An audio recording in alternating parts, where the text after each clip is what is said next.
Eu vi muitos homens caminharem para a morte. Centenas, talvez. Trabalhar no corredor da morte de uma penitenciária de São Paulo te obriga a criar uma casca grossa, sabe? Uma barreira entre você e a realidade brutal que se desenrola ali, dia após dia. É um lugar onde o ar parece mais pesado, onde o silêncio grita e as sirenes, quando tocam, rasgam a alma. A gente aprende a não se apegar, a não pensar demais, a tratar tudo como procedimento. É um mecanismo de defesa necessário, a única forma de não pirar. Mas alguns casos, esses, não te dão escolha. Eles te pegam pelo colarinho, te sacodem e se instalam na sua mente como um vírus, corroendo a sua paz. E o que acontece depois que a porta da cela se fecha pela última vez e a sirene final ecoa? Isso é o que realmente te assombra. Teve um homem, um deles, Lucas. O nome dele ainda ecoa nos meus pensamentos, como um sino rachado. Ele foi um desses casos. Condenado por uma chacina tão brutal que a gente mal conseguia olhar para ele nos primeiros dias. Uma família inteira, dilacerada. A mídia devorou o caso, transformando Lucas em sinônimo de monstro. E na prisão, ele era o diabo encarnado, o pesadelo que nos fazia prender a respiração a cada ronda. A ironia é que, diferente de tantos outros que eu vi ali, ele não gritava inocência aos quatro ventos, não blasfemava contra o sistema. Lucas tinha uma calma que beirava o sobrenatural. Uma serenidade que me deixava inquieto. Ele só negava, com uma convicção que não parecia caber num homem acusado de tanta barbárie. "Eu sou inocente, Pedro", ele me disse uma vez, com uma voz baixa, quase um sussurro enquanto eu passava a ronda. E o jeito que ele disse, aquele olhar fixo, sem desviar, sem hesitação, aquilo me arrepiou na hora. E, confesso, ainda me arrepia. Eu o vi caminhar para a morte como tantos outros. Mas ele não caminhou sozinho. Eu fui com ele. Cada passo, cada respiração final, fui o último rosto que ele viu. E o que ele deixou para trás, uma promessa em papel, uma verdade escondida que veio à tona depois que tudo acabou, isso, meu amigo, é o que me assombra até hoje. Essa é a parte que te prende, que te faz questionar tudo o que você acha que sabe sobre justiça, culpa e redenção. Porque às vezes, o monstro não é quem a gente pensa. E o sacrifício pode ter um preço que ninguém jamais imaginou. Meu nome é Pedro e, como eu disse, sou agente penitenciário em São Paulo. Mas não é em qualquer pavilhão que eu trabalho. Meu posto é um dos mais pesados, o corredor da morte. É um setor à parte, isolado do resto da massa carcerária, onde o silêncio é uma entidade viva, quase palpável, e a contagem regressiva é a trilha sonora de cada dia. A gente chega no plantão, veste a farda, pega a chave pesada e entra em um mundo de paredes cinzentas, barras de aço e olhares vazios. A verdade é que, para sobreviver ali, a gente precisa se robotizar um pouco. Tem que tratar tudo como procedimento. A revista nas celas, a entrega das refeições, o banho de sol, as contagens. Tudo segue um rito quase sagrado de distanciamento. Se você deixar a emoção entrar, se permitir que a história de cada um desses homens te toque de verdade, você não dura um mês. Eu vi colegas desistirem, entrarem em colapso, pedirem transferência. A pressão é imensa. Você é o guardião de quem está à espera do fim, e essa proximidade forçada com a morte te consome. A gente não escolhe estar lá, mas uma vez que você está, a realidade te impõe uma escolha. Ou você se blinda, ou você se desintegra. Eu escolhi a blindagem. A neutralidade, a rigidez, o foco no protocolo. É o que me permite dormir à noite, a maior parte das vezes. Ver um homem que você vigiava por anos ser levado para a execução é algo que não tem manual. Não tem treinamento que te prepare. Você só faz o que tem que fazer. Abre as portas, acompanha o cortejo sombrio, assiste ao fim e depois volta para a ronda, para os outros que ainda esperam. É um ciclo cruel e repetitivo. Nesse setor, cada preso tem sua própria rotina de despedida, sua forma de lidar com a sentença. Alguns gritam, outros rezam sem parar, alguns tentam fugir em delírios. Aos que buscam a briga, a confusão, talvez para sentir que ainda tem algum controle sobre algo. E aos que se resignam, que se entregam a um silêncio profundo, esperando o dia marcado no calendário. Para nós, agentes, eles são os condenados, os números. Raramente nos referimos a eles pelos nomes, a menos que seja estritamente necessário para o serviço. É uma forma de manter a distância, de não humanizar demais, porque humanizar significa sentir, e sentir ali é uma fraqueza que pode te custar caro. A gente se acostuma com o cheiro de desinfetante, misturado com o mofo e o suor, com o barulho distante dos outros pavilhões, que aqui mal chega. O som mais comum é o das chaves, o ranger das grades, o eco dos nossos próprios passos nos corredores vazios. É um universo particular, onde a esperança é uma moeda rara e a vida se mede em dias, horas, às vezes minutos. E foi nesse universo, nesse inferno de regras e silêncios, que a história de Lucas começou a se entrelaçar com a minha, de um jeito que eu jamais poderia ter previsto. Um jeito que quebrou todas as minhas barreiras e me forçou a encarar a humanidade onde eu menos esperava encontrá-la. No meio daquele inferno particular que era o corredor da morte, onde a maioria dos presos se debatia contra as grades da sanidade ou da resignação, havia o Lucas. E ele era diferente. Totalmente diferente. Seu nome completo era Lucas Costa, e ele tinha sido condenado pela chacina da família Mendonça. Um caso que, na época, tomou conta dos noticiários. Manchetes explodiam com os detalhes sangrentos, a brutalidade do crime. 4 pessoas, pai, mãe e 2 filhos pequenos, executados dentro da própria casa. A crueldade do ato pintou Lucas com um pincel mais escuro da vilania. Ele virou o rosto do mal, o monstro de quem as mães falavam para os filhos desobedientes. Quando ele chegou ao setor, a gente já sabia quem ele era: o Lucas Costa, o assassino frio. Aquele que não merecia nem a dignidade de um último suspiro. Era o senso comum, e para nós, agentes, isso pesava. A gente olhava para ele e via a manchete, o horror. Esperava-se que ele fosse um desequilibrado, um sociopata com surtos de raiva ou um arrependido que se afogava em lágrimas e remorso. Mas Lucas não era nada disso. Ele era calmo. Inacreditavelmente calmo. Uma serenidade que, para a maioria de nós, era mais perturbadora do que qualquer grito ou ameaça.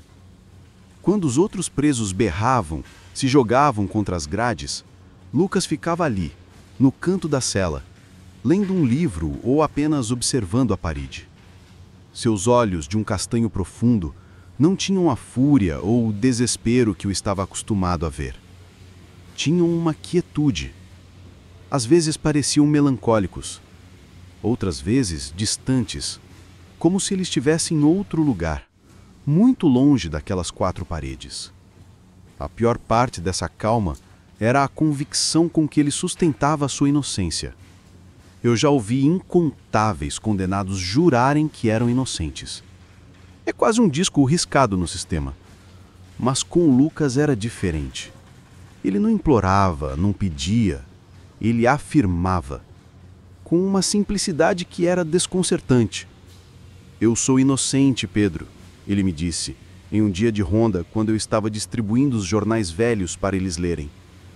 Eu esperava um desabafo, uma tentativa de manipulação, e em vez disso ele apenas me olhou nos olhos, sem piscar. A voz dele era baixa, quase um murmúrio, mas com uma firmeza que me gelou a espinha. Não era o desespero de um homem encurralado, mas a certeza de quem acredita nas suas próprias palavras. Eu, é claro, não dei trela. Não podia. Meu trabalho era ser o agente, não o juiz. Mas aquela frase, "Eu sou inocente, Pedro", ficou martelando na minha cabeça. De vez em quando eu passava pela cela dele e ele estava lendo ou apenas parado, e eu me pegava observando, tentando decifrar o mistério por trás daquele olhar sereno.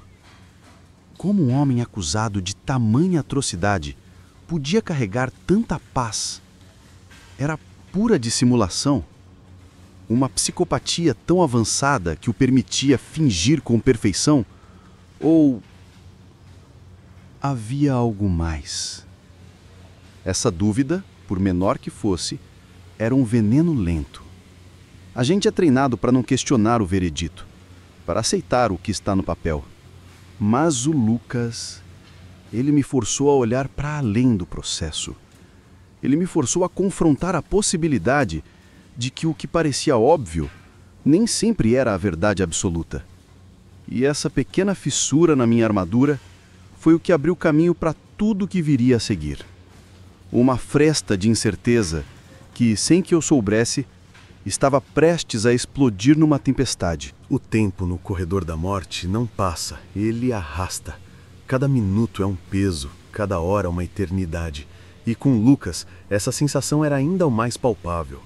Ele não tinha apelos pendentes, não tinha mais advogados correndo contra o relógio. O fim estava decretado. E, por um acaso do destino, ou talvez por uma ironia cruel, meus plantões passaram a coincidir com os últimos dias dele. Eu estava lá, testemunha silenciosa da contagem regressiva de um homem.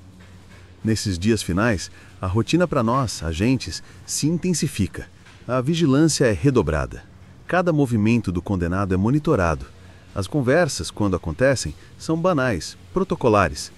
Precisa de alguma coisa, Lucas? Água? O banho de sol hoje é em 5 minutos. A gente evita qualquer coisa que possa parecer pessoal.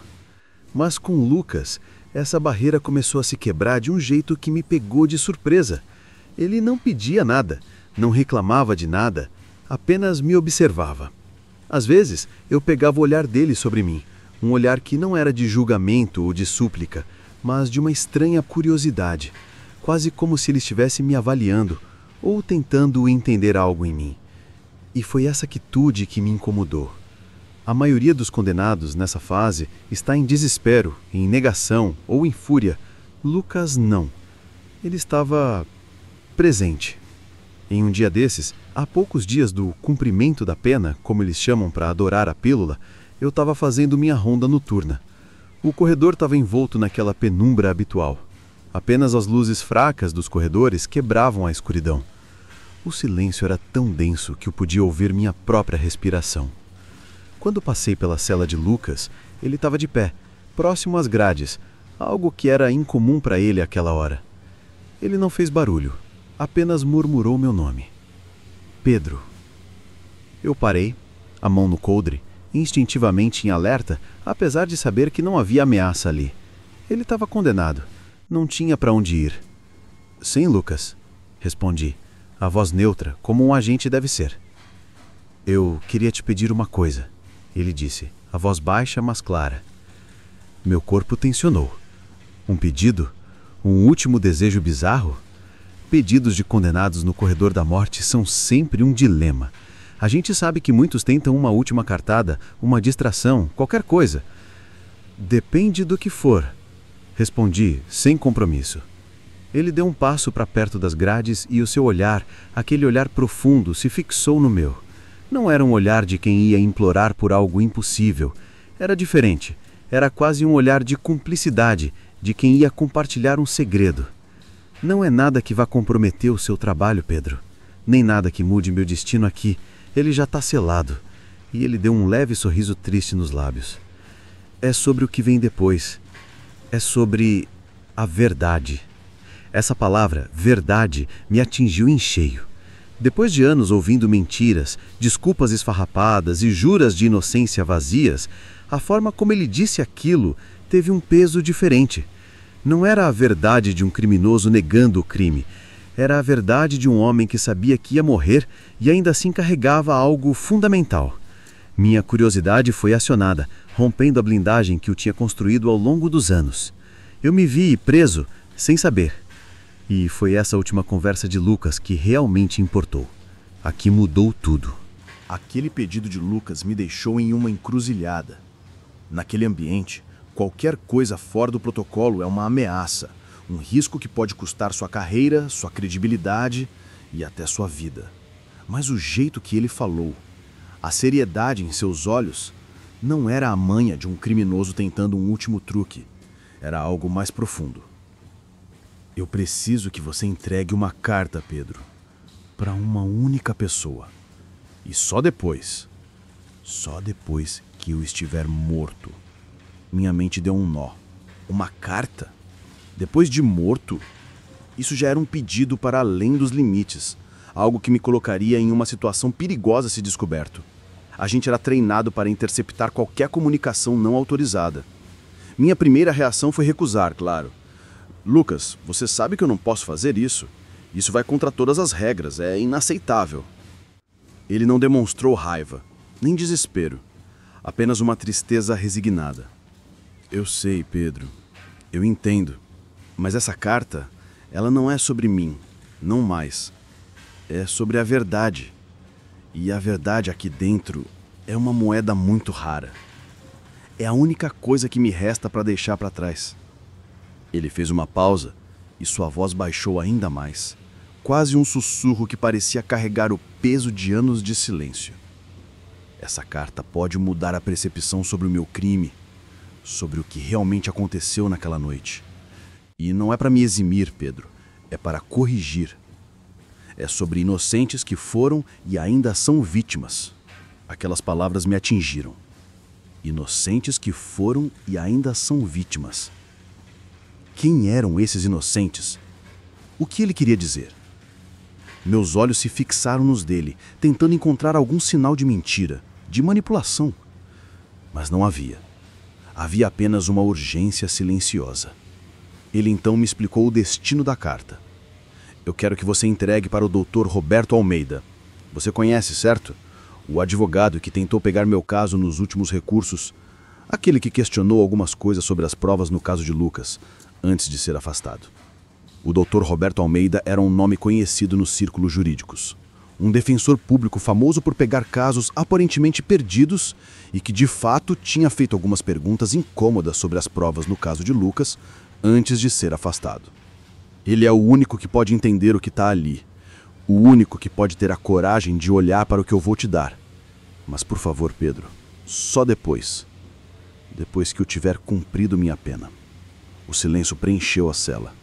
Eu senti o peso daquela decisão. Entregar a carta significava quebrar o protocolo. Arriscar tudo. Não entregar significava viver com a dúvida, com a sombra daquela conversa e talvez com a culpa de uma verdade suprimida. A convicção nos olhos de Lucas era um imã. Era o tipo de olhar que te força a questionar tudo o que você acredita ser certo. Meu instinto de agente gritava para que eu dissesse não, para que eu seguisse o livro e denunciasse a tentativa. Mas alguma coisa dentro de mim, talvez fosse a curiosidade, talvez a teimosia, ou quem sabe, uma ponta de humanidade que eu achava que tinha enterrado há muito tempo, me fez hesitar. Eu me vi parado ali, entre a luz fraca do corredor e a escuridão da cela, com um homem prestes a morrer, me pedindo para carregar um segredo que ele jurava ser a verdade. Finalmente, depois do que pareceram minutos eternos, eu assenti. Não disse palavra, apenas um movimento de cabeça quase imperceptível. Aquele aceno silencioso selou a promessa. Lucas sorriu.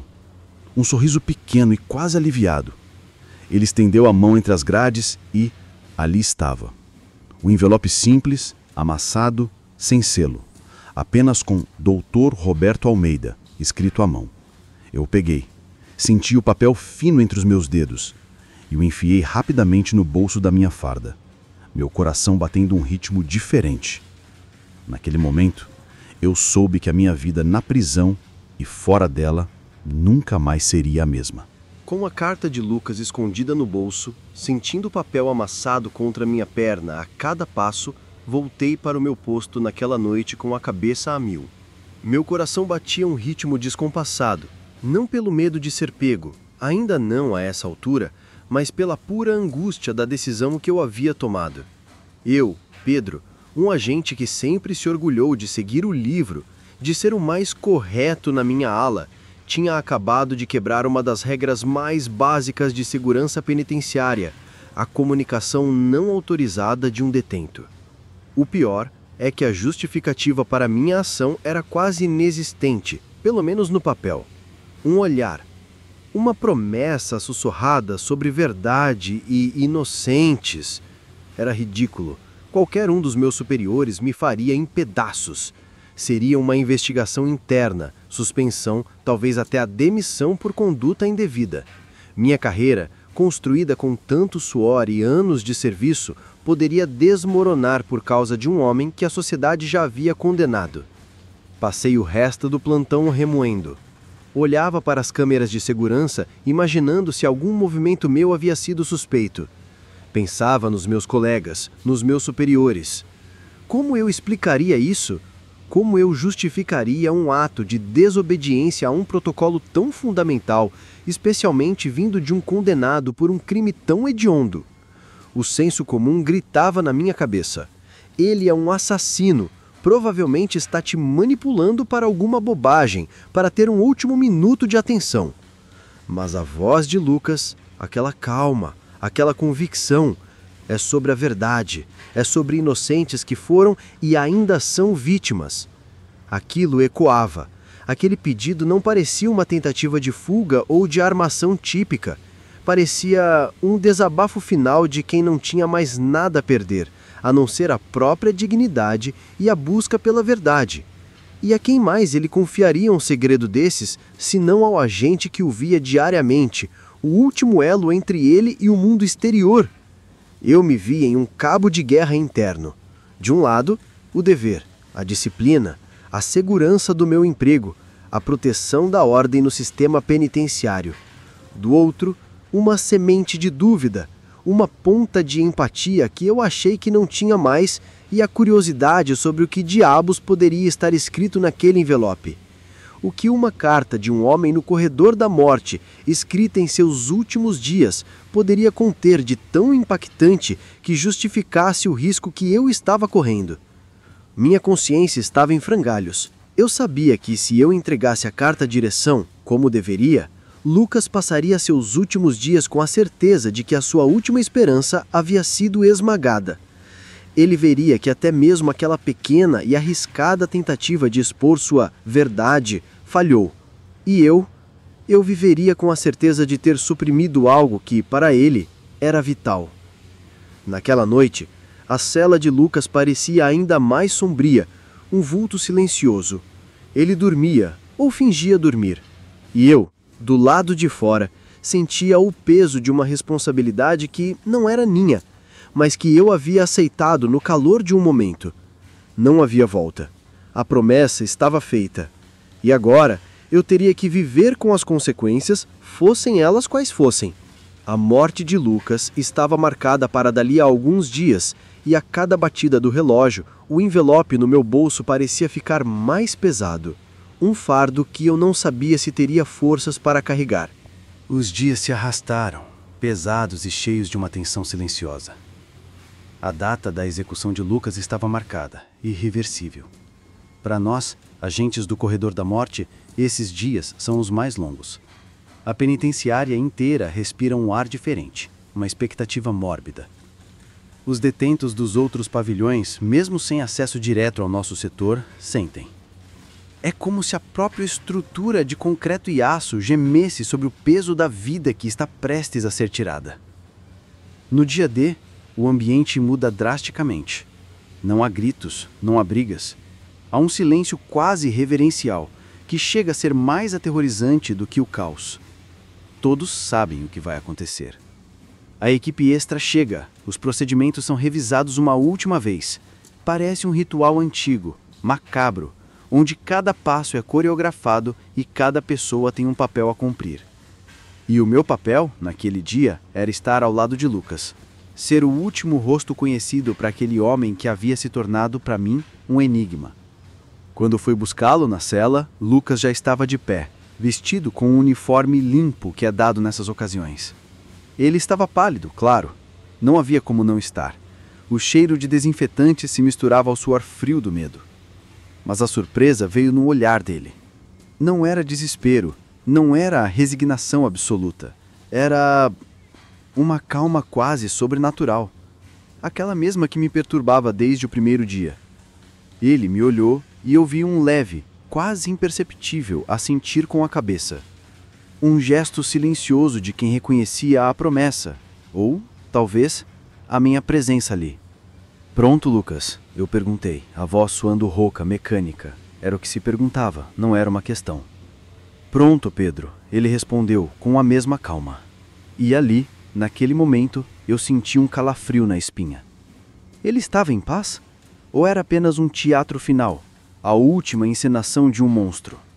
Caminhamos pelo corredor. Os outros agentes formavam uma linha, alguns com os rostos impassíveis, outros desviando o olhar. Era o cortejo. O som das nossas botas no chão ecoava. Cada passo era um martelo, batendo no relógio da vida de Lucas. Eu senti o envelope no meu bolso, a carta amassada debaixo da farda, queimando a minha pele. Era um peso imenso. A promessa. A verdade que ele dizia guardar. A sala de execução. Um lugar frio, estéril, iluminado por uma luz branca e impessoal. Não vou entrar em detalhes do procedimento. Basta dizer que é algo que se entranha na alma da gente. Ver a vida esvair-se de um corpo, mesmo que seja o corpo de um condenado. É algo que você não esquece.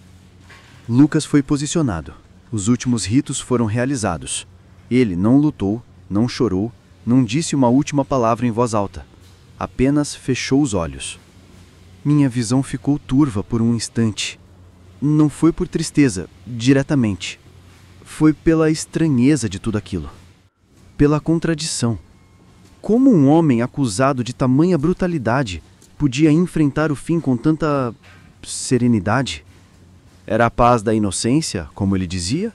Ou a frieza de um psicopata que não se importava com nada? Quando tudo terminou, o silêncio na sala foi quase ensurdecedor. O protocolo seguiu. O corpo foi retirado, a sala limpa. E eu, com o coração ainda batendo forte, retornei à minha ronda, como se nada tivesse acontecido. Mas algo tinha acontecido. Não apenas a morte de Lucas, mas o início de algo que eu não podia mais ignorar. O peso daquela carta no meu bolso se tornou insuportável. Agora que a vida dele havia chegado ao fim, a minha promessa estava prestes a começar. E eu sabia, em um nível visceral, que a verdade contida naquele envelope ia me despedaçar de um jeito que nenhuma rebelião ou rotina de corredor da morte jamais conseguiria. A cela de Lucas estava vazia, fria, impregnada de um silêncio que antes era a sua própria presença. Voltei para lá depois da execução. Uma necessidade quase mórbida de estar naquele lugar pela última vez antes que fosse designado a outro.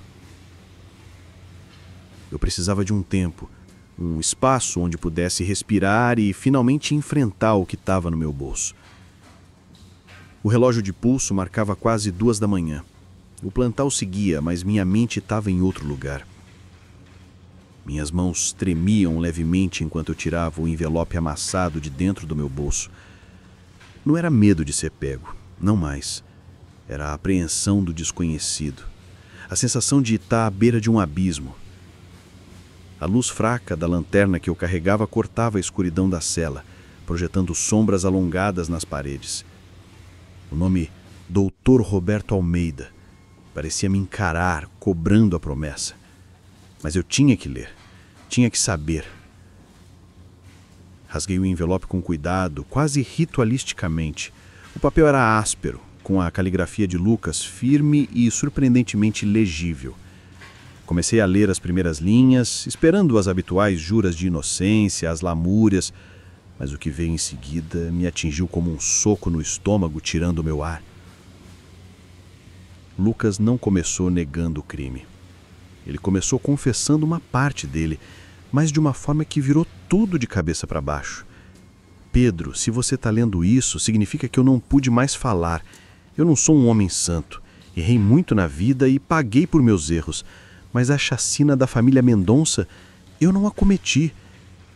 Eu engoli em seco. Não a cometi? As manchetes, as provas, as testemunhas, tudo apontava para ele. Eu continuei lendo, a luz da lanterna tremendo nas minhas mãos. Ele explicou, com detalhes frios e precisos. Ele estava cobertando alguém, não por dinheiro, não por lealdade a uma facção. Lucas era um ex-comparsa de um criminoso muito maior, uma figura sombria e poderosa que havia subido na hierarquia do crime e que agora tinha tentáculos em todos os lugares, inclusive fora dos muros da prisão. O verdadeiro assassino da família Mendonça não era Lucas, mas sim esse peixe grande, cujo nome era um calafrio na espinha de qualquer um que ousasse sussurrá-lo no submundo do crime de São Paulo. Antônio o Carrasco Silva.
A madrugada se arrastou, mas para mim ela virou um borrão eterno de tormento.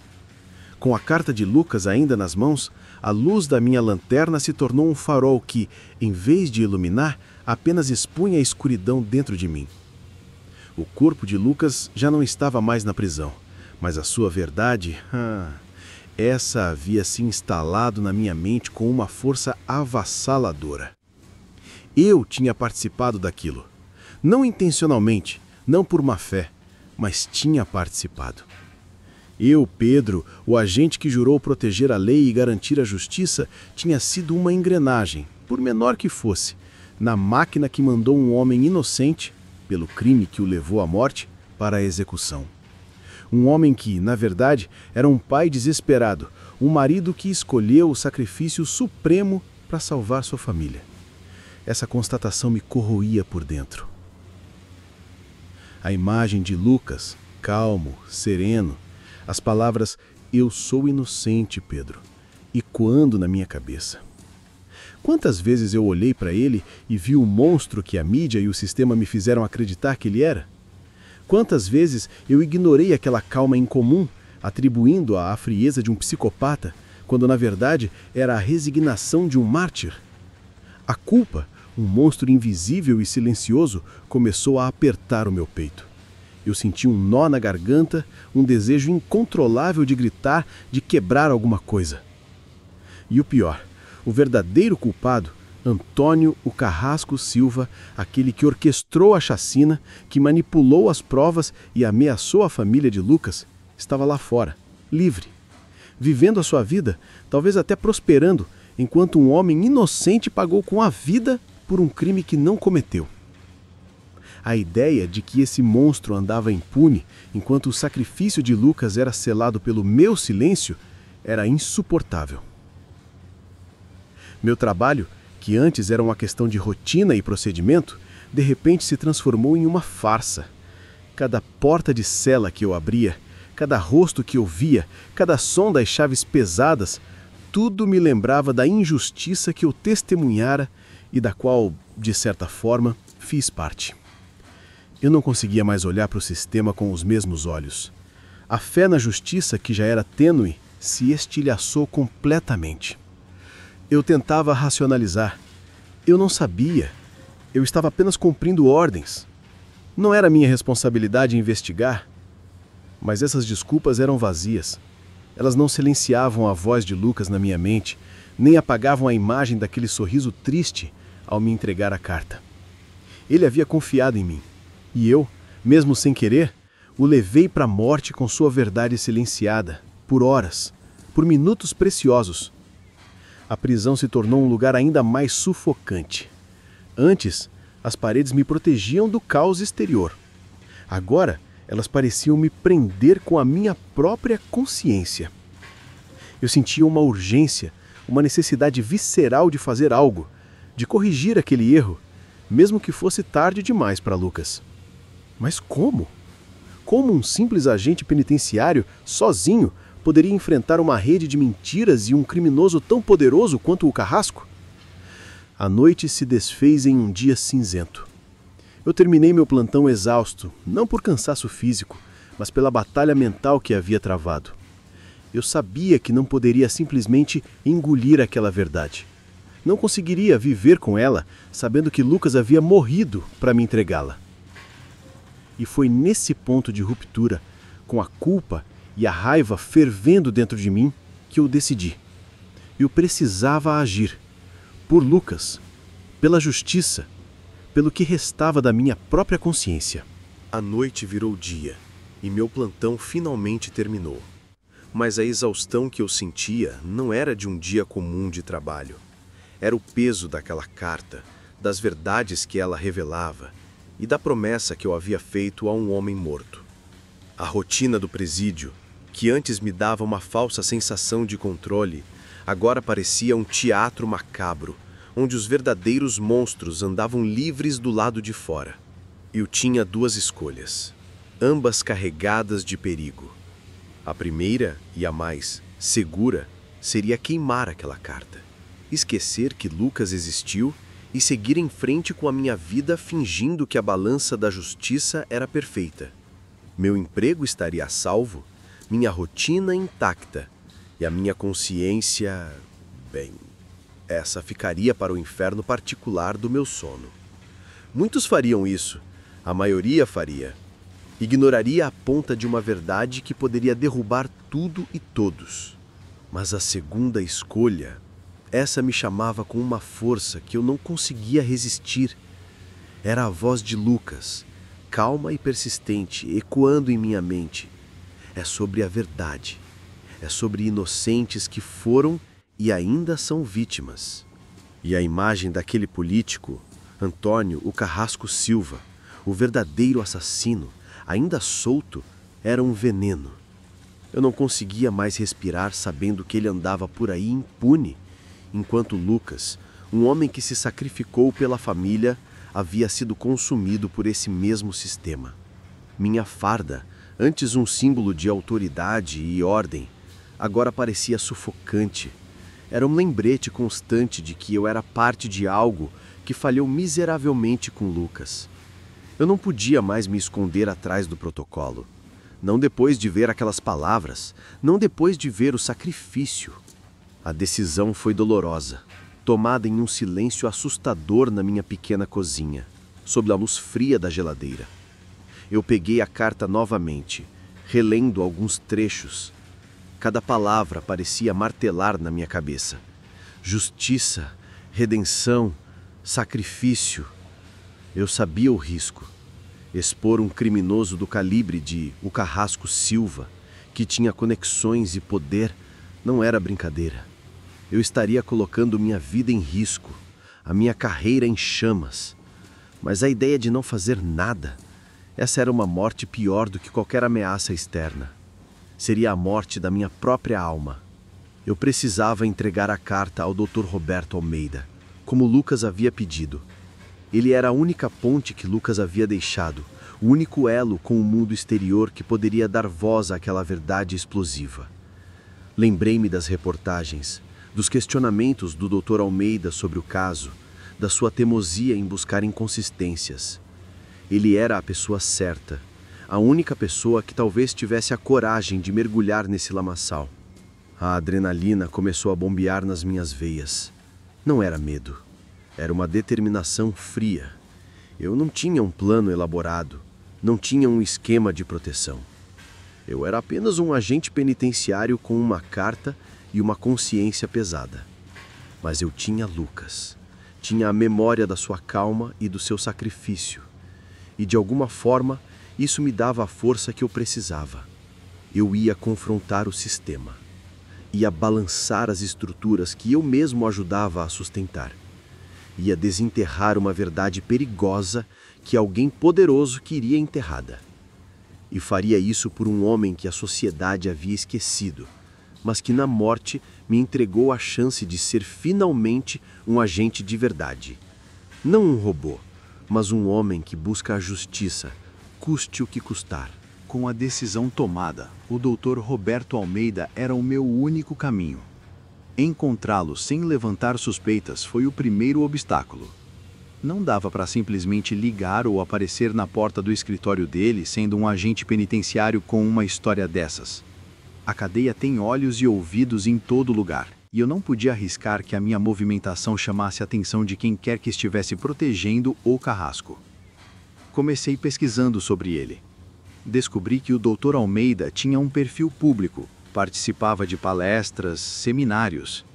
Era uma figura conhecida, mas com uma reputação de ser um advogado incansável, muitas vezes à margem do sistema, defendendo casos controversos. Isso, paradoxalmente, me deu um pouco mais de confiança. Ele não era um burocrata, ele buscava a verdade. A oportunidade surgiu em um seminário sobre direitos humanos e sistema carcerário, em um auditório da OAB. Misturado na plateia, em trajes civis, eu me sentia um peixe fora d'água. Meu uniforme era meu disfarce habitual. Mas ali, sem ele, eu era apenas mais um rosto na multidão. Vi o Dr. Almeida no palco, falando com paixão sobre as falhas da justiça. Ele parecia ter a mesma chama que Lucas havia acendido em mim. Esperei pacientemente. No final da palestra, enquanto ele autografava alguns livros e respondia a perguntas rápidas, me aproximei. Meu coração batia forte. Era o momento de agir. Doutor... Eu comecei, a voz um pouco mais tensa do que eu gostaria. Ele me olhou, um homem já de certa idade, com uma barba grisalha e olhos perspicazes. Sim, posso ajudar? Meu nome é Pedro, sou agente penitenciário. Eu disse, sentindo o ar pesado. Eu tenho uma coisa para o senhor. Algo que o Lucas Costa, o condenado, pediu que eu entregasse a você. Vi um flash de reconhecimento e surpresa em seus olhos. O nome de Lucas, vindo de um agente, era algo inesperado. Ele me conduziu discretamente para um canto mais afastado do burburinho. Lucas Costa? Ele repetiu, a voz mais baixa. O que você tem dele? Tirei o envelope do bolso interno do meu casaco, sentindo-o pesado e amarelado nas minhas mãos. É uma carta. Ele me fez prometer que só entregaria depois da execução. Ele disse que contém a verdade sobre o caso dele. E eu li. E ele não mentiu. A reação do Dr. Almeida não foi de imediato entusiasmo. Havia ceticismo, e com razão. Ele pegou a carta, examinando o envelope com cuidado. Uma carta de um condenado, Pedro. Você sabe que isso não tem peso legal. Podem ser as últimas divagações de um homem desesperado. E você? Você arriscou muito para me trazer isso. O olhar dele era inquisitor, tentando decifrar minhas motivações. Eu sei o risco que corri, doutor. Eu sei. Mas o senhor tem que ler. Por favor. Não é só sobre o Lucas, é sobre o Carrasco. Antônio Silva. A menção de O Carrasco fez com que o corpo do Dr. Almeida ficasse rígido. Seus olhos se arregalaram levemente. Aquele nome era um gatilho, um código que ele certamente reconhecia do submundo criminal. A descrença em seu rosto começou a dar lugar a uma curiosidade mais profunda, talvez a uma ponta de receio. Antônio Silva? Ele sussurrou a voz tensa. O que Lucas tinha a ver com ele? Tudo. Lucas não cometeu a chacina, doutor. Ele acobertou o Carrasco. Ele se sacrificou para proteger a família dele. Tudo está explicado na carta. As provas foram manipuladas e o verdadeiro assassino está livre. O Dr. Almeida apertou a carta na mão, seus olhos fixos em mim. A verdade, ali, entre a luz fraca daquele auditório e a sombra da minha farda invisível, começava a se desdobrar. O primeiro passo havia sido dado. Eu tinha jogado a bomba nas mãos dele. E agora, o peso não era só meu, era nosso. O confronto com o sistema, com as mentiras enterradas, estava apenas começando. E eu sabia que nem eu, nem o Dr. Almeida sairíamos ilesos dessa jornada. Aquele encontro discreto no seminário foi apenas a ponta do iceberg, a fagulha que acendeu um incêndio lento e perigoso. O Dr. Almeida, depois de ler a carta e confrontar os detalhes que Lucas havia revelado, não conseguiu ignorar. A menção de Antônio, o Carrasco, Silva, um nome que já pairava nas sombras de muitos crimes não solucionados e figuras influentes, era o gatilho que ele precisava. A tempestade, como eu previ, não veio como um tsunami de imediato. Não houve manchetes explosivas no dia seguinte ou prisões espetaculares. O Carrasco era esperto, poderoso e tinha tentáculos profundos. O que a carta desencadeou foi uma investigação silenciosa, nos bastidores, cheia de cautela e de perigos invisíveis. O Dr. Almeida começou a mover suas peças com discrição cirúrgica. Ele não podia simplesmente apresentar a carta de um condenado como prova irrefutável. Precisava de mais. Precisava de confirmação. E nesse processo, eu me tornei uma espécie de informante interno, um espião, na minha própria penitenciária. Era uma dança delicada e arriscada. Minha rotina na prisão se tornou uma caça a pequenos detalhes, a movimentos incomuns, a olhares suspeitos. Eu comecei a observar tudo de uma nova perspectiva. Cada agente, cada preso, cada visita, cada conversa no pátio, cada mudança de turno.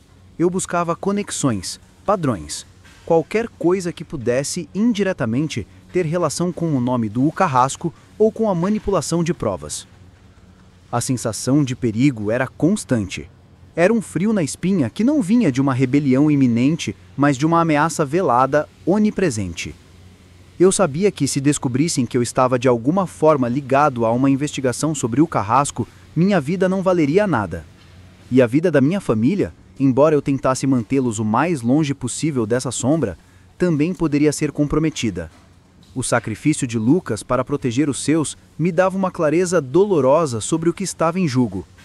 O Dr. Almeida e eu nos encontrávamos esporadicamente, em locais neutros, com a maior discrição possível. Eu passava a ele pequenas informações, observações, nada grandioso, mas pedaços de um quebra-cabeça que ele estava montando. Ele, por sua vez, me mantinha informado sobre o progresso das investigações externas, as portas que se abriam e as que se fechavam abruptamente, as ameaças veladas que ele também começava a receber. Não houve uma prisão relâmpago, nem uma coletiva de imprensa gloriosa. O Carrasco continuava solto, vivendo sua vida de luxo e poder, mas a semente da dúvida estava plantada. Alguns de seus negócios começaram a ser investigados mais de perto. Alguns de seus contatos foram queimados. Algumas de suas rotas, antes intocáveis, foram comprometidas. A justiça é lenta e muitas vezes injusta. Eu aprendi isso da forma mais dura. Lucas pagou o preço máximo por uma verdade que agora lentamente começava a vir à tona. Minha consciência, antes pesada com a culpa da inação, agora carregava o fardo da batalha. Ainda me assombrava o rosto de Lucas, sua calma, seu sacrifício. Mas havia também uma nova fagulha, a fagulha da esperança. A esperança de que um dia o monstro pagaria pelos seus crimes. A esperança de que o sacrifício de Lucas não foi em vão e que a verdade, por mais perigosa que fosse, encontraria seu caminho para a luz. Trabalhar na prisão é ver a falha da justiça todos os dias. Mas a história de Lucas, ela abriu meus olhos para um nível de complexidade que eu jamais havia imaginado. Antes, para mim, era simples: crime e castigo, culpado e inocente. A cadeia era o lugar para os culpados e o corredor da morte para os que cometeram os crimes mais hediondos. Mas Lucas me ensinou que a vida não é preto no branco. Existem tons de cinza tão profundos que a gente mal consegue enxergar. Aquele lugar, a prisão, é um espelho. Ela reflete a sociedade lá fora, com todas as suas hipocrisias, suas crueldades, suas injustiças. E muitas vezes reflete um sistema legal que, apesar de suas boas intenções, pode ser cego, falho e manipulado por aqueles que detêm o poder. Eu vi isso com Lucas. Um homem que, aos olhos de todos, era um monstro, um assassino a sangue frio. Mas, na verdade, ele era vítima de um sistema que o condenou e de um criminoso que operava nas sombras, intocável. Pensei nos juízes, nos promotores, nos meus próprios colegas. Ninguém queria falhar, ninguém queria condenar o inocente. Mas a verdade é que todos nós, de alguma forma, participamos dessa falha. Seja pela cegueira, pela pressa de fechar um caso, pela manipulação de provas ou pela simples falta de recursos para uma investigação mais profunda. E no fim das contas, quem paga o preço são os cristãos no elo mais fraco, os que não têm voz. A história de Lucas me fez questionar tudo. A linha tênue entre o certo e o errado, que eu achava tão clara, se tornou um borrão. Como posso ter tanta certeza de que os outros homens que eu via no corredor da morte eram realmente os monstros que diziam ser? Quantos Lucas existem por aí? Quantas histórias de sacrifício, de manipulação, de injustiça se perdem dentro dessas paredes sem que ninguém as conheça? A prisão, para mim, sempre foi um lugar de punição. Mas agora ela se tornou também um lugar de reflexão sobre a natureza humana e a imperfeição da justiça. É um lugar onde a verdade é uma moeda rara e a mentira uma arma poderosa. É onde a redenção pode vir de formas inesperadas, não necessariamente através de atos religiosos, mas de atos de coragem e sacrifício como o de Lucas. Essa nova perspectiva é um fardo, eu admito. É mais fácil viver sem questionar, sem se aprofundar nas histórias por trás dos números. Mas uma vez que você vê a verdade, uma vez que você sente o peso dela, não há como voltar atrás. Minha mente agora está num constante estado de alerta, de busca, buscando a verdade, buscando a justiça. Não só para Lucas, mas para todos aqueles que podem estar presos em suas próprias versões de injustiça dentro dessas grades. É um caminho solitário muitas vezes, mas é um caminho que Lucas me mostrou. E é um caminho que, pro que me resta de consciência, preciso continuar a trilhar. Eu já perdi a conta de quantos plantões puxados eu enfrentei, quantas rebeliões eu ajudei a conter, quantos gritos de desespero eu ouvi ecoando por esses corredores. Achei que estava calejado, que nada mais poderia me abalar de verdade. Mas a história de Lucas, ela deixou uma marca. Uma cicatriz profunda que não sangra, mas que dói de um jeito diferente, persistente, como um eco constante. Eu perdi um pouco de mim naquele dia. Perdi a inocência que me permitia ver o sistema como algo justo e infalível. Perdi a convicção de que cada homem que entrava ali merecia estar ali, sem exceção. Essa crença era como uma armadura para mim, uma forma de me proteger da crueldade diária da prisão. E Lucas, com sua verdade entregue em um pedaço de papel, esfarelou essa armadura. Mas, ao mesmo tempo, eu encontrei algo. Encontrei uma nova perspectiva sobre a humanidade e sobre a redenção. Lucas, para muitos, era um demônio. Para mim, ele se tornou um símbolo de um tipo de heroísmo que eu jamais esperia encontrar atrás das grades. O heroísmo de um homem que se sacrifica por amor, que escolhe carregar o fardo da culpa para proteger os seus. Aquela carta não era apenas uma confissão. Era um testamento de amor e de uma coragem que desafiava a própria morte. E essa descoberta me transformou. Eu ainda sou um agente penitenciário, ainda visto a farda, ainda cumpro o protocolo.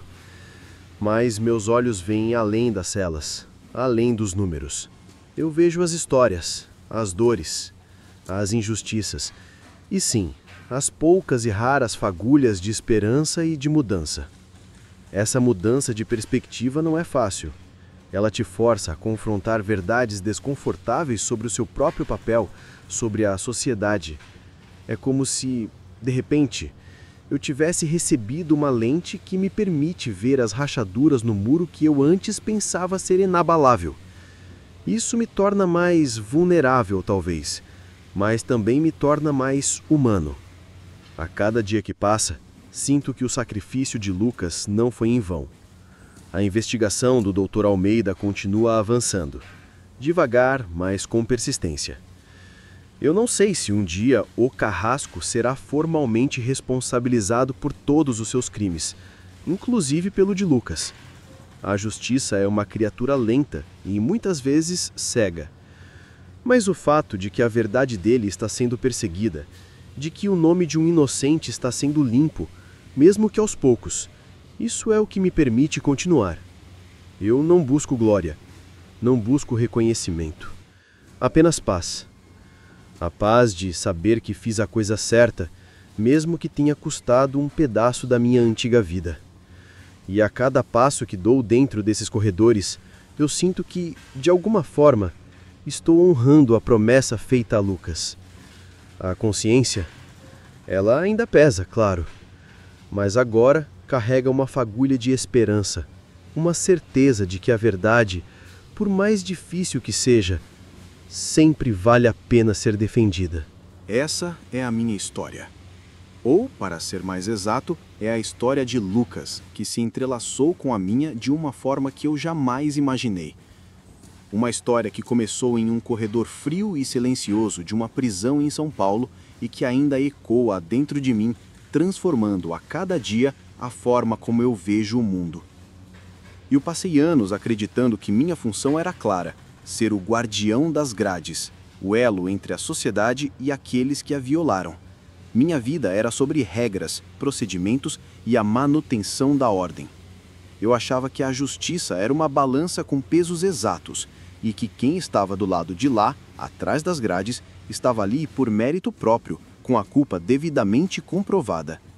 Mas Lucas me mostrou que essa balança pode ser manipulada, que os pesos podem ser adulterados e que, às vezes, o monstro não é quem a gente pensa.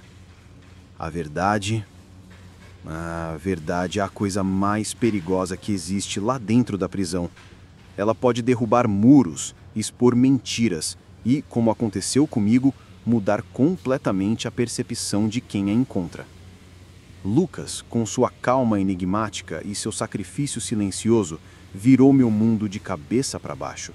Ele me forçou a olhar para a complexidade da natureza humana e para as falhas de um sistema que, apesar de essencial, é operado por humanos e, portanto, suscetível a erros, cegueiras e manipulações.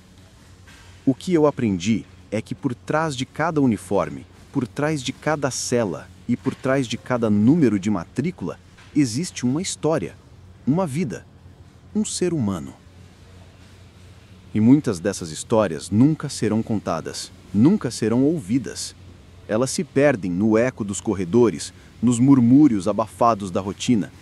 E algumas delas guardam segredos que poderiam abalar as estruturas da própria justiça. Minha consciência ainda pesa, claro. O sacrifício de Lucas é uma lembrança constante, mas agora esse peso é diferente. É um peso de responsabilidade, não de culpa paralisante.